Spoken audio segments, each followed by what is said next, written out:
Bir zamanlar dağların arasında büyülü bir krallık varmış.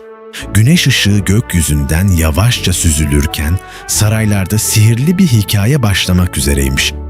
Sarayın en yüksek kulesinde genç ve güzel kraliçe pencereden manzarayı izliyordu.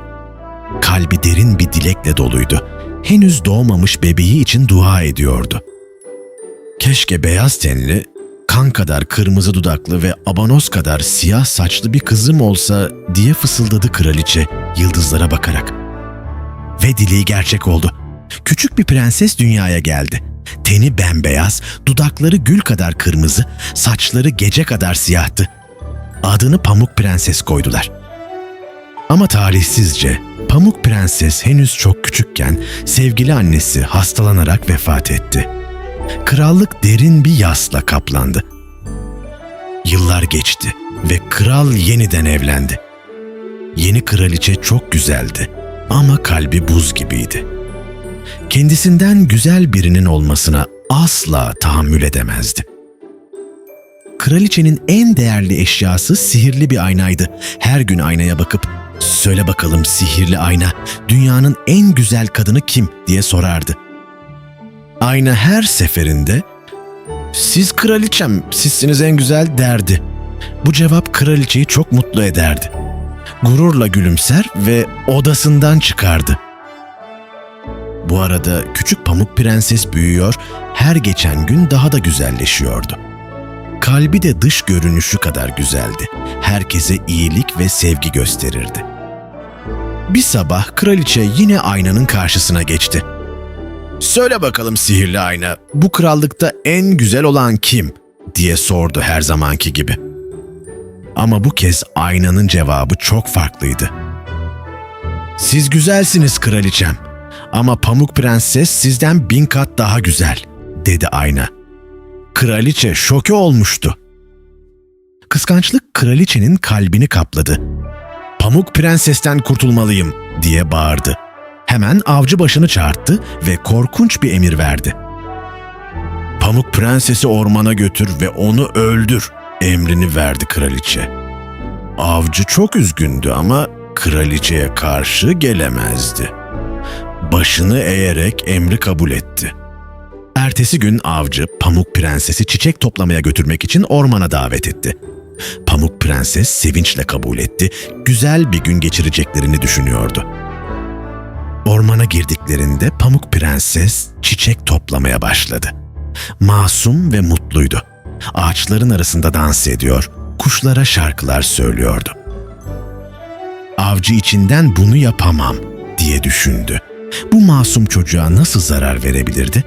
Kalbi acıyla doldu, bıçağını yere düşürdü. Avcı dizlerinin üstüne çöküp Pamuk Prenses'e gerçeği anlattı. "Kraliçe sizi öldürmemi emretti ama ben yapamam.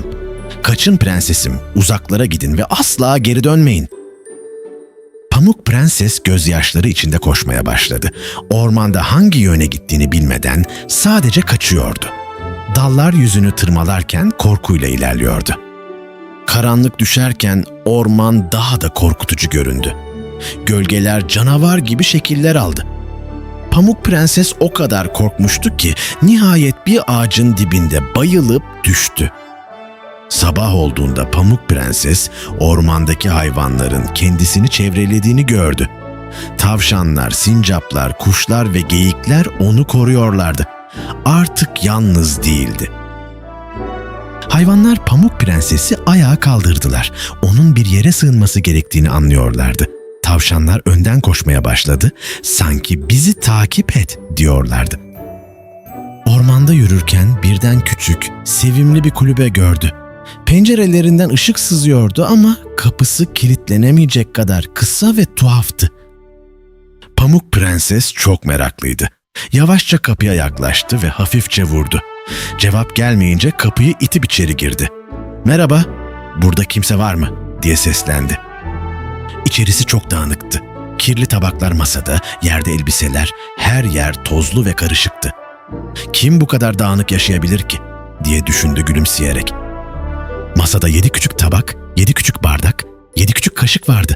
Pamuk Prenses hayretle, "Burada 7 tane çok küçük insan yaşıyor olmalı," dedi. Belki ev sahipleri dönene kadar burayı temizlesem minnettar olurlar ve bana kalacak yer verirler diye düşündü. Hemen işe koyuldu hayvan arkadaşlarıyla birlikte. Kuşlar perdeleri diktiler, tavşanlar yerleri süpürdü, sincaplar tozları aldı. Pamuk Prenses bulaşıkları yıkadı. Kısa sürede ev pırıl pırıl oldu. Temizlik bitince Pamuk Prenses çok yorulmuştu. Üst kata çıktı ve orada 7 küçük yatak buldu. Her birinin üzerinde farklı bir isim yazıyordu. "Ne tatlı isimler," dedi Pamuk Prenses. O kadar yorgundu ki 3 yatağı birleştirip uzandı. Hayvan arkadaşları da etrafına kıvrıldı ve hep birlikte uykuya daldılar. Bu sırada ormanın derinliklerinde 7 cüce madenden eve dönüyordu.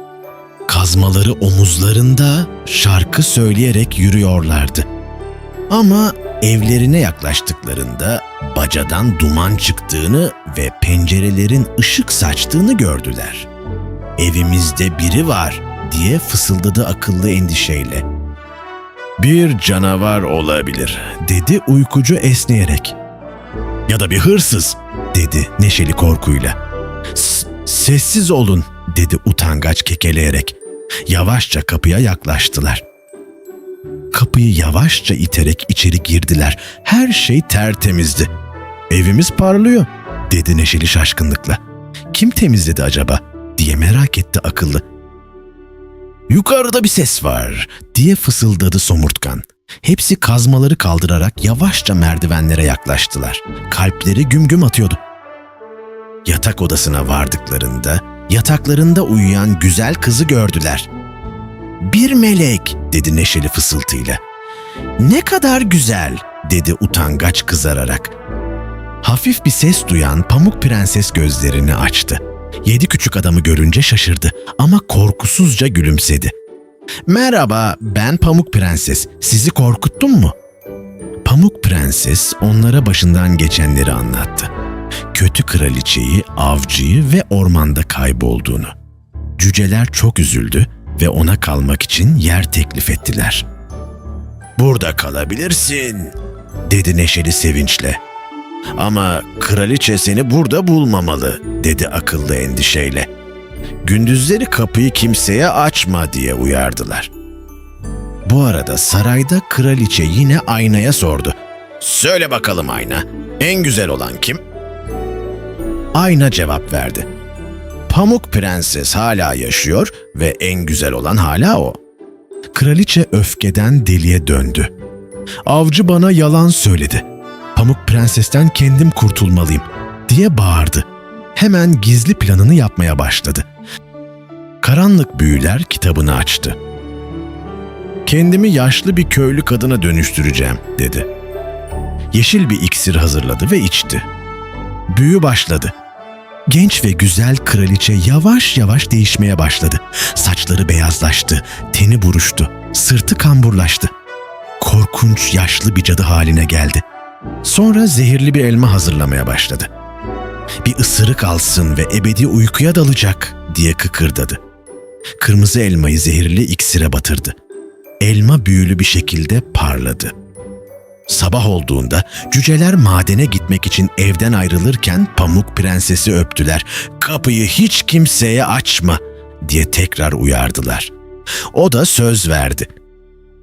Cüceler gittikten sonra Pamuk Prenses eve döndü. Hayvan arkadaşlarıyla bahçede çalıştı, şarkılar söyledi ve tertemiz evi daha da güzelleştirdi. Öğleden sonra kapıda bir tıkırtı duyuldu. Kapıya giden Pamuk Prenses pencereden dışarı baktı. Orada kambur yaşlı bir kadın duruyordu. Elinde bir sepet elma vardı.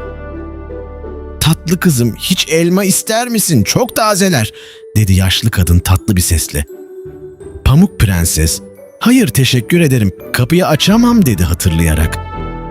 "Sadece bir elma," dedi yaşlı kadın. "Bak ben de bir tane yiyeceğim, gör ne kadar güvenli."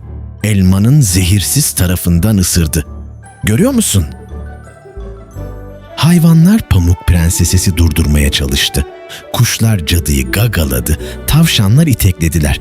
Ama Pamuk Prenses, "Yapmayın, o sadece zavallı yaşlı bir kadın," dedi. Pamuk Prenses Prenses hayvanları geri çekti. "Özür dilerim," dedi yaşlı kadına. Cadı gülümseyerek elmayı uzattı. "Al tatlım, bu senin için bir hediye." Pamuk Prenses kırmızı elmayı aldı. Çok güzel kokuyordu. "Teşekkür ederim," dedi. Elmayı dudaklarına götürdü ve küçük bir ısırık aldı. Aniden gözleri büyüdü, elinden elma düştü. Kalbi yavaşladı, dizleri titremeye başladı. "Ne oluyor?" diye fısıldadı korkuyla. Büyü işlemeye başlamıştı. Cadı, pelerin ve kıyafetler hemen kayboldular. Tekrar genç kraliçe olarak göründü. "Sonunda en güzel olan benim," diye haykırdı zaferle ve kayboldu. Pamuk Prenses yavaşça yere düştü. Hayvanlar onu tutmaya çalıştı ama çok geçti. Gözleri kapandı, nefesi durdu. Ebedi uykuya dalmıştı. Hayvanlar hemen ormana koştu, cüceleri bulmak için. Ağaçların arasında çığlıklar atarak, kanat çırparak koşuyorlardı. "Gelin, acele edin," diye bağırıyorlardı. Cüceler madende çalışırken kuşlar çığlık atarak geldiler. Hayvanlar onları çekiştirmeye başladı. "Bir şey oldu, eve gidin," demeye çalışıyorlardı. "Pamuk Prenses," diye bağırdı akıllı. Cüceler madenden fırladı ve tüm güçleriyle eve doğru koşmaya başladılar. Küçük bacakları olabildiğince hızlı koşuyordu. Eve vardıklarında korkunç manzarayı gördüler. Pamuk Prenses yerde hareketsiz yatıyordu. Hayvanlar etrafında ağlıyordu. Cüceler dehşete kapıldılar. "Hayır, hayır, hayır," diye ağladı neşeli gözyaşları içinde. Cüceler etrafına toplandı. Elini tuttular, adını haykırdılar ama Pamuk Prenses yanıt vermiyordu. Cüceler onu yukarı taşıdılar ve en güzel yatağa yatırdılar. Çevresini taze çiçeklerle donattılar. Öyle güzel görünüyordu ki sanki sadece uyuyormuş gibiydi. Günler geçti ama Pamuk Prenses değişmedi.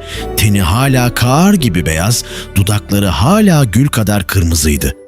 Cüceler onu asla gömmemeye karar verdiler. Bir cam tabut yaptılar. Böylece herkes onun güzelliğini görebiliyordu.